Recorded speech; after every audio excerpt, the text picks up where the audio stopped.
The Meditations of the Emperor Marcus Aurelius Antoninus. Book 1. The example of my grandfather Verus gave me a good disposition, not prone to anger. By the recollection of my father's character,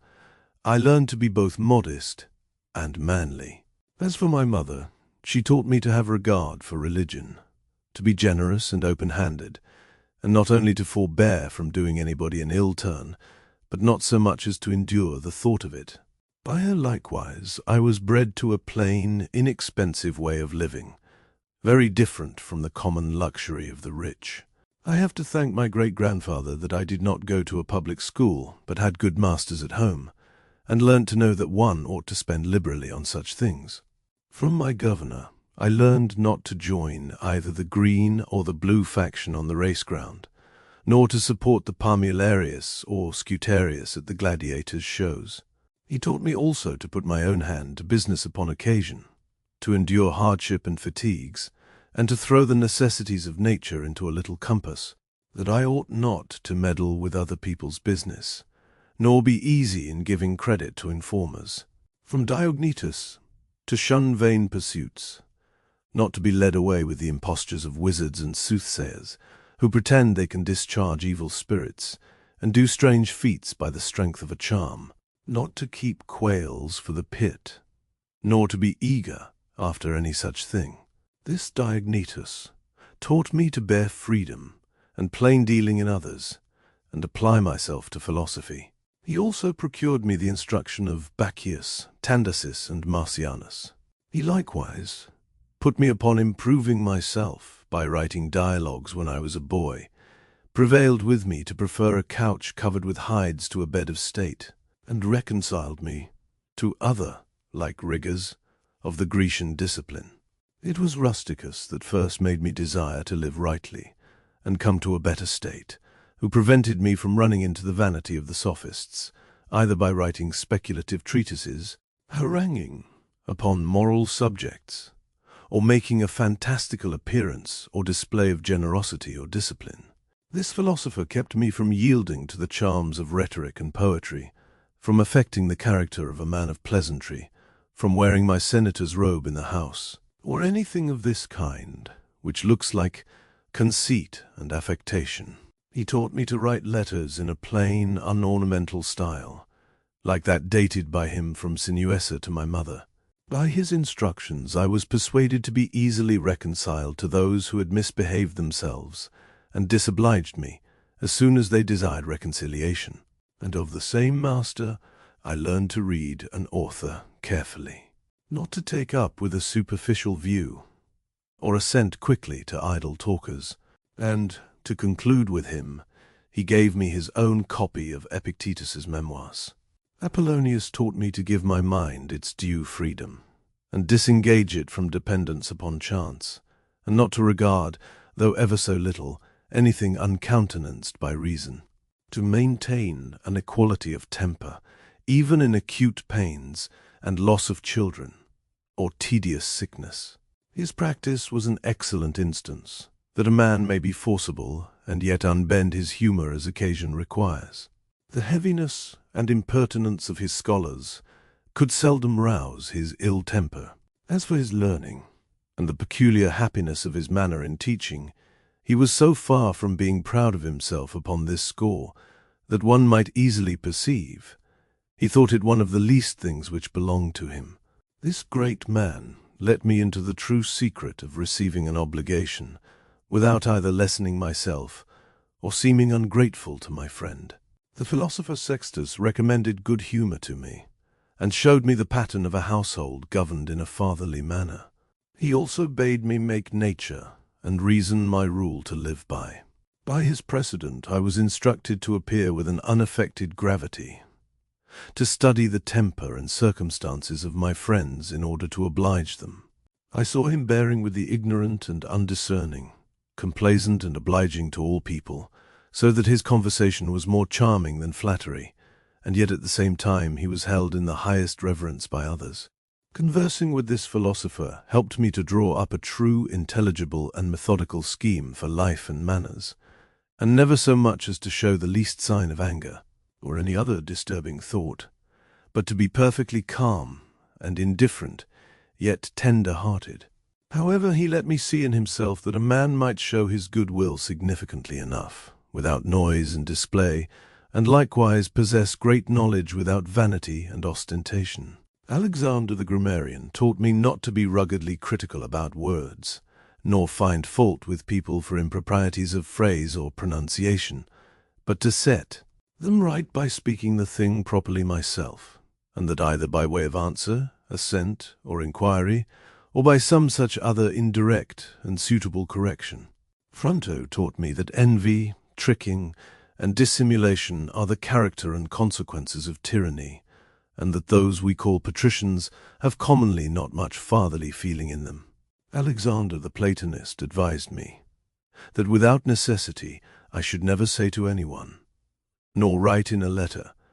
that I am not at leisure, nor make business an excuse to decline frequently the offices of humanity to those we dwell with. I learned of Catullus not to slight a friend for making a remonstrance, though it should happen to be unreasonable, but rather to endeavor to restore him to his natural humor. That, like Domitius and Athenodotus, I should always speak well of those who had the care of my education,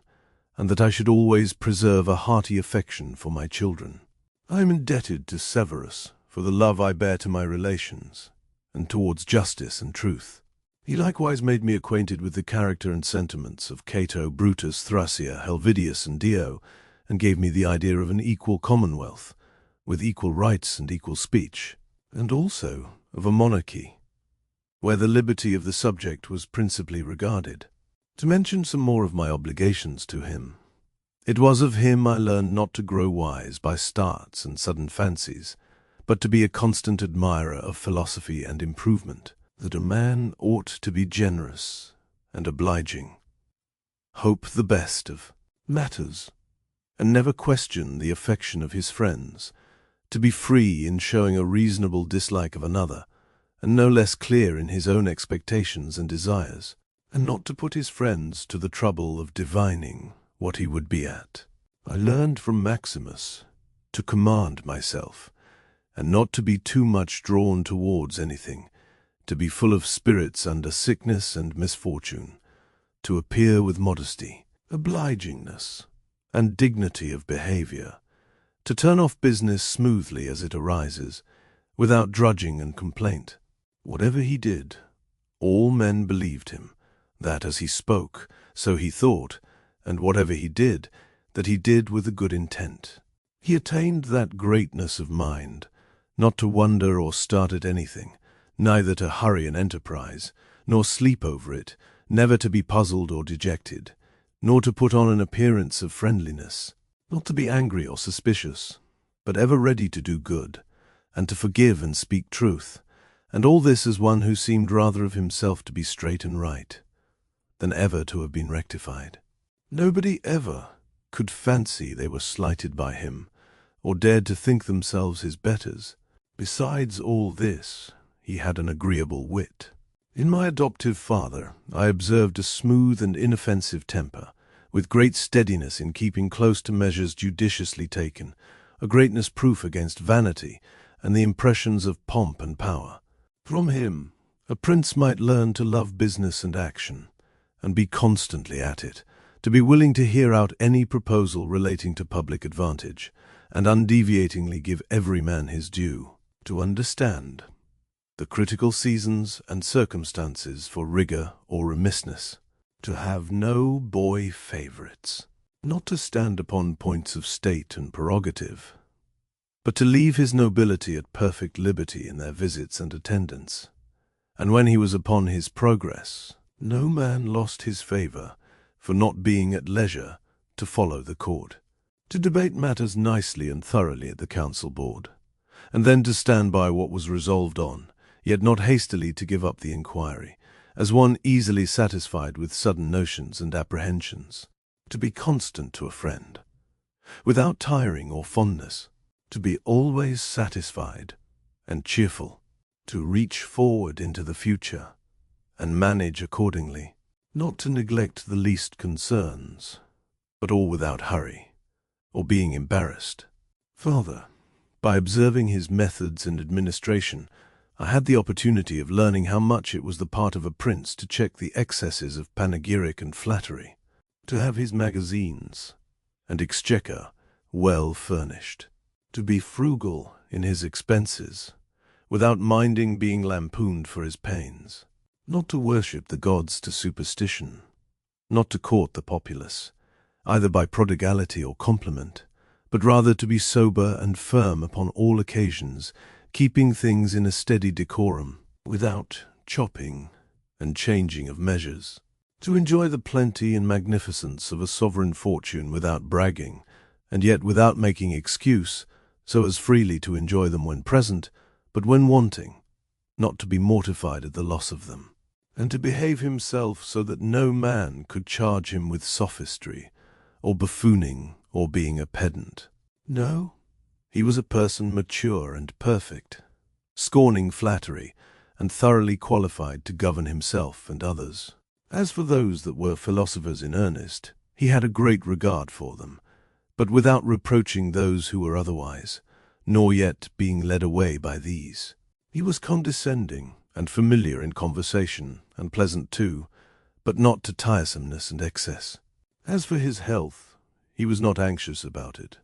like one fond of living or over-studious of bodily appearance, and yet managed his constitution with that care, as seldom to stand in need of the assistance of physic or outward applications. Father, he never envied and browbeat those that were eminent in any faculty or science, as eloquence, or knowledge of the laws or morals, but on the contrary, encouraged them in their ways, and promoted their reputation. He observed fitness and custom in all his actions, and yet did not seem to regard them. He was not fickle and fluttering in his humour, but constant both to place and undertaking, and I have seen him, after violent fits of the headache, return fresh and vigorous to his usual business. He kept but few things to himself, and those were secrets of government. He was very moderate and frugal in shows, public buildings, liberalities, and such like, being one that did not so much regard the popularity as the rightness of an action. It was none of his custom to bathe at unusual hours, or to be overcome with the fancy of building, to study eating and luxury, to value the curiosity of his clothes, or the shape and person of his servants. His cloak came from Lorium, his villa on the coast. At Lanovium he wore for the most part only a tunic, and at Tusculum he would scarcely so much as put on a cloak without making an excuse for it. To take him altogether, there was nothing of ruggedness, immodesty, or eagerness in his temper. Neither did he ever seem to drudge and sweat at the helm. Things were dispatched at leisure, and without being felt, and yet the administration was carried on without confusion, with great order, force, and uniformity. Upon the whole, what was told of Socrates is applicable to him, for he was so much master of himself, that he could either take or leave those conveniences of life with respect to which most people are either uneasy without them, or intemperate with them. Now, to hold on with fortitude in one condition and sobriety in the other is a proof of a great soul and an impregnable virtue, such as he showed in the sickness of Maximus. I have to thank the gods that my grandfathers, parents, sister, preceptors, relations, friends, and domestics were almost all of them persons of probity, and that I never happened to disoblige or misbehave myself towards any of them, notwithstanding that my disposition was such, that, had occasion offered, I might have acted thus, but by the goodness of the gods I met with no provocations to reveal my infirmities. It is likewise by their providence that my childhood was no longer managed by my grandfather's mistress, that I preserved the flower of my youth, that I was subject to the emperor my father, and bred under him, who was the most proper person living to put me out of conceit with pride, and to convince me that it is possible to live in a palace without the ceremony of guards, without richness and distinction of habit, without torches, statues, or such other marks of royalty and state, and that a prince may shrink himself almost into the figure of a private gentleman, and yet act, nevertheless, with all the force and majesty of his character when the common weal requires it. It is the favor of the gods that I happen to meet with a brother, whose behavior and affection is such as to contribute both to my pleasure and improvement. It is also their blessing that my children were neither stupid nor misshapen, that I made no farther advances in rhetoric, poetry, and such other amusements, which possibly might have engaged my fancy too far. Had I found myself a considerable proficient, that without asking, I gave my governors that share of honor which they seemed to desire, and did not put them off from time to time with promises and excuses, because they were yet but young, that I had the happiness of being acquainted with Apollonius, Rusticus, and Maximus, that I have a clear idea of the life in accordance with nature, and the impression frequently refreshed, so that, considering the extraordinary assistance and directions of the gods, it is impossible for me to miss the road of nature, unless by refusing to be guided by the dictates and almost sensible inspirations of heaven. It is by their favor that my constitution has held out so well, under a life of fatigue and business, that I never had to do with Benedicta or Theodotus, and when I fell into some fits of love, I was soon cured, that when I fell out with Rusticus, as it frequently happened, I was not transported into any act of violence, that I had the satisfaction of my mother's life and company a considerable while, though she was destined to die young, that when I was willing to relieve the necessities of others, I was never told that the exchequer was empty, and again, it is they that kept me from standing in need of any man's fortune. Father, it is from them that my wife is so very obedient and affectionate, and so remote from luxury, that I had choice of good governors for my children, that remedies were prescribed me in a dream against giddiness and spitting of blood, as at Cajeta, by an ointment, that when I had a mind to look into philosophy, I did not meet with a sophist to instruct me, that I did not spend too much time in reading history, chopping logic, or considering the heavens. Now all these points could never have been compassed without a protection from above, and the gods presiding over fate.